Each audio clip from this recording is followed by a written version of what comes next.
60 villagers and tribal elders had left their remote mountain enclave for Kabul, eager to tell the story of the attack on Massamut. They'd been told US General David Petraeus would hear their grievances, but he wasn't available. Instead, they met President Karzai and senior government members. They offered their condolences and promised to invest in basic amenities in their region. Two investigation teams, one presidential, the other from ISAF, had gone to Lagman province after questions were raised about a coalition operation. ISAF had stated 30 Taliban fighters had been killed in the attack. The villagers had told Al Jazeera that the dead were all innocent civilians and that the investigators now accepted that was true. The delegation accepted that only civilians were killed.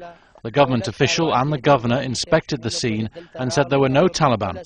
The only ones to suffer here were the poor people of Massamut. ISAF have said they won't be releasing their findings. Surveillance footage of the operation has been passed to President Karzai's inquiry.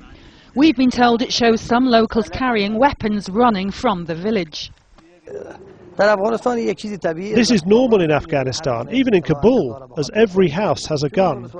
Because Massamut is in a mountainous remote area where people fight against each other, everyone has weapons in their homes to protect their own families, but they don't use them to resist the authorities. The villagers admitted they'd initially fired at the soldiers because they say the coalition forces broke a long-standing agreement. If they kept the Taliban out of their village, the coalition forces wouldn't attack them.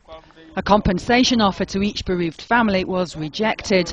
This man said his son was killed, leaving 3 children, but he didn't want compensation. It's too late for that. This year, the coalition forces have tried very hard to reduce the number of civilian casualties. But a report out today by the Red Cross shows that at least in one hospital in the south of the country, the number of people suffering from war-related injuries has dramatically increased. Admissions of war victims to the Mirwais Hospital in Kandahar have doubled within a year.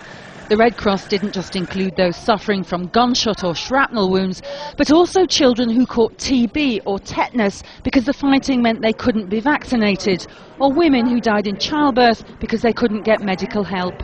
Casualties of war, the official statistics usually ignore. Sue Turton, Al Jazeera, Kabul.